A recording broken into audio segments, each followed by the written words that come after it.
kitaabka quduska ee Baybalka waxa uu ina barayaa Ilaah inuu yahay mid waxa kale oo uu ina barayaa in Ilaah isu muujiyay dadka isagoo isticmaalaya Masiixa tanina waa qiso nololeedkii Ciise oo laga soo xigtay Injiilka Quduska ah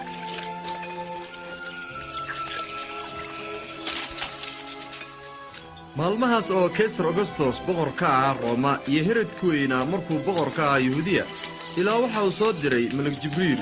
inuu booqdo bikrad joogtay magaaladii Nasaareed oo bikradda magaceedu waxa uu ahaa Maryam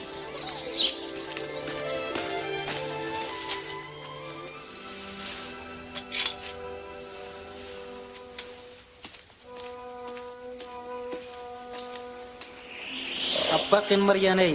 waayo ihsaan baad Ilaah ka heshay waad uuraysan doontaa oo waxaad u muli doontaa wiil oo magaciisa waxaad u bixin doontaa Ciise sida waxaan ku ahaan bikrad baan ahay nin weyn buu ahaan doonaa oo waxa loogu yeeri doonaa wiilka Ilaaha ugu sareeya boqortooyadiisuna waligeed ma idlaan doonto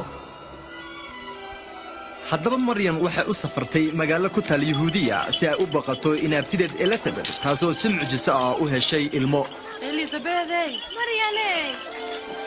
inaabti Maryam waxa taaytan dumarka oo dhan ugu barakaysan oo wax barakaysan ilmaha dali doonto waayo mar alla markaan maqlay salaantaada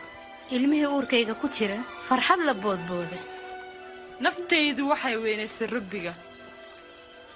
oo ruuxeygana wuxuu ku faraxay Ilaahay badbaadiyayga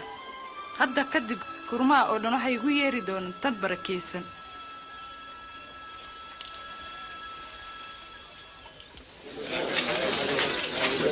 ogaada dhammaan nimanka reer Nasaareedow in amarka Kaysar awgii uu jiri doono tirakoob oo khuseeya dhammaan dhulalka Galiile iyo Yahuudiya ragga oo dhan waa in ay iska diiwaan geliyaan magaalooyinka iyo caasimadda ay awoowayaashoodii hore ku dhasheen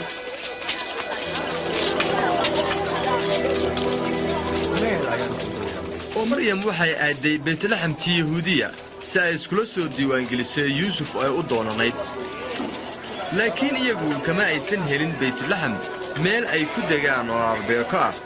arbeekada keliya oo heli karaan ayaa ahayd xero xooleed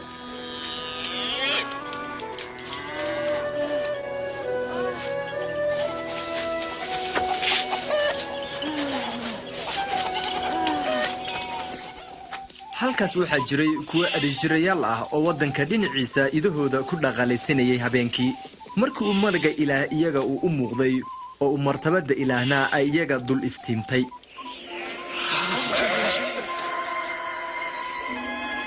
maanta waxaa magaalada Daawud ku dhashay badbaadiyihiina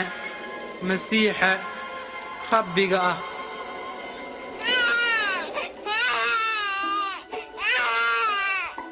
adeejirayaashii ayaa dhaqsaday si ay u soo arkaan ilmaha cusub oo qabaalka ku dhashay oo iyaga ayaa ugu horreeyey cid aragta